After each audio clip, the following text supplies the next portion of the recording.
নাহমাদুহু ওয়া নুসাল্লি আলা রাসূলিহিল কারীম, আম্মা বাদ। সম্মানিত সভাপতি, বাংলাদেশের শীর্ষ পর্যায়ের ওলামায়ে কেরাম, সংগ্রামী সাথী ও বন্ধুগণ, আজ আপনারা এখানে কেন উপস্থিত হয়েছেন ভালো করেই অবগত আছেন। গত ২৪-এর ৫ই আগস্ট পরবর্তী আমরা চেয়েছিলাম একটি সুন্দর বাংলাদেশ, যেখানে থাকবে না বেইনসাফ, হানাহানি, সন্ত্রাস, খুন খারাপি। হাজারো আলেম ওলামা, পীর মাশায়েখের রক্তের উপর ভেসে এসেছে অভ্যুত্থান পরবর্তী বাংলাদেশের এই অভ্যুত্থান। অথচ আজ এই স্বাধীন বাংলায় সবচেয়ে পরাধীন হচ্ছে ইসলামপন্থীরা।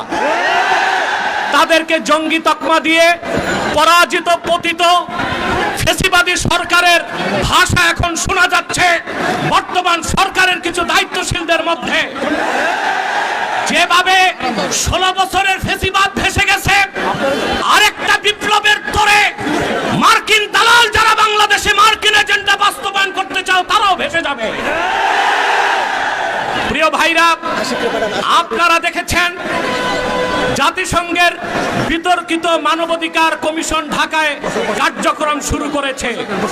আমরা এটা চাই নাই। পৃথিবীর ১৬টি যুদ্ধ বিধ্বস্ত রাষ্ট্রে জাতিসংঘ মানবাধিকার কমিশন কাজ করে। আমার প্রশ্ন, বাংলাদেশ কি যুদ্ধ বিধ্বস্ত না স্বাধীন বাংলাদেশ? তাহলে এখানে জাতিসংঘের মানবাধিকার কমিশন কেন? তাহলে বোঝা যাচ্ছে মার্কিন দালালরা বাংলাদেশকে যুদ্ধের দিকে ঠেলে দিচ্ছে। এক সাগর রক্তের বিনিময়ে হলেও ৫৫,০০০ বর্গ মাইলের বাংলাদেশের কোন ১ ইঞ্চি জায়গায় মার্কিন আগ্রাসনকে প্রতিষ্ঠিত হতে দেওয়া হবে না, হবে না, হবে না। প্রয়োজনে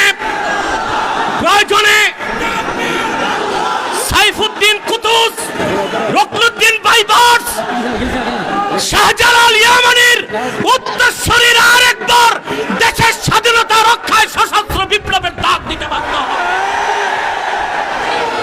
আমি বলে থাকি, জাতিসংঘ, United nation is nothing but A Christian club. জাতিসংঘ মুসলমানের পক্ষে কখনো কাজ করে না।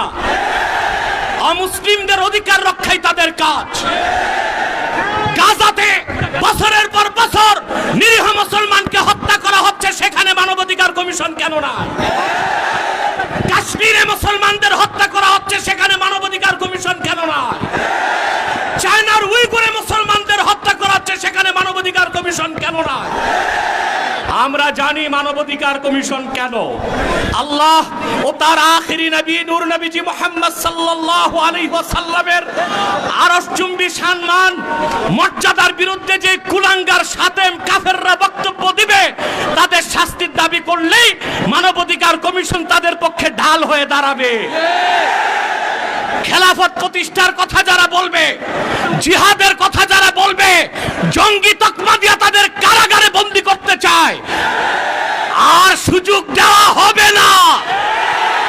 কোন একজন আলেমকে জঙ্গি তকমা দিয়ে জেলখানায় ঢুকালে জেলখানার ইটগুলোকে একটা একটা ছুটিয়ে দিবে বাংলা।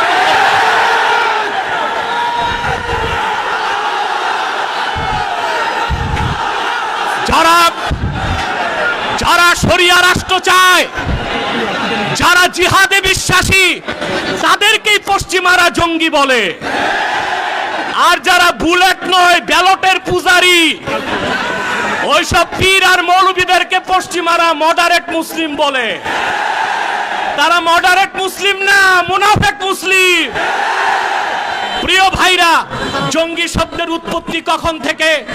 টুইন টাওয়ার হামলার পর থেকে পশ্চিমারা প্র্যাকটিসিং মুসলিমদেরকে প্রশ্নবিদ্ধ করতে, জিহাদের বিরোধিতা করতে জঙ্গি শব্দ আমদানি করেছে। আর পশ্চিমাদের পা চাটা গোলাম প্রথম আলো কর্তৃপক্ষ এই জঙ্গি নাটকের পক্ষে তাদের বুদ্ধিভিত্তিক সহযোগিতা করেছে।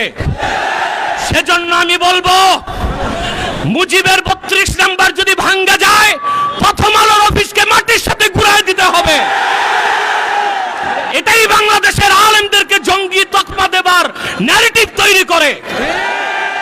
জঙ্গি আমি বলি জঙ্গি খারাপ না, জাং থেকে জঙ্গি। জাং মানে যুদ্ধ আর জঙ্গি মানে যোদ্ধা। উত্তরা দিয়াবাড়িতে জঙ্গি বিমান ভূপাতিত হয়েছে, সেটা কি সন্ত্রাসী বিমান? না। যিনি পাইলট ছিলেন তিনিও জঙ্গি যেহেতু যোদ্ধা, মুক্তিযোদ্ধারাও জঙ্গি যেহেতু যোদ্ধা। এই শব্দটার অপপ্রয়োগ বাংলাদেশে শুরু হয়েছে শুধু ইসলামী রাষ্ট্র যারা প্রতিষ্ঠা করতে চায়, জিহাদের পক্ষে যারা, তাদের কণ্ঠ রোধ করার জন্যে। তা মেনে নেওয়া হবে না, বরদাস্ত করা হবে না। এই মহাসমাবেশ থেকে ডক্টর ইউনূসকে বলছি, কান পেতে শুনে রাখুন, আপনার হালুয়া রুটির ভাগ যারা খায় আপনাকে তারা বাঁচাতে পারবে না।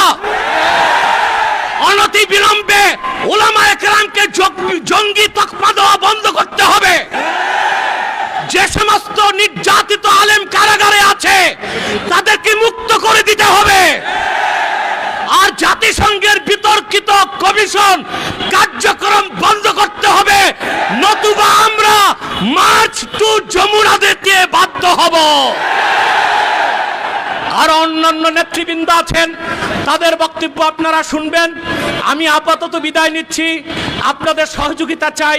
পিছনে যারা আছেন এখনো সামনে জায়গা আছে, আপনারা যেতে পারেন। আর একটু ফাঁকা করে দাঁড়ান, নতুবা হিট স্ট্রোকের সম্ভাবনা আছে। একটু 2 হাত পিছনে চলে যান, মিডিয়াকে সামনে আসার সুযোগ করে দেন। ওয়াখির দাওয়ানা আলহামদুলিল্লাহি রাব্বিল আলামিন।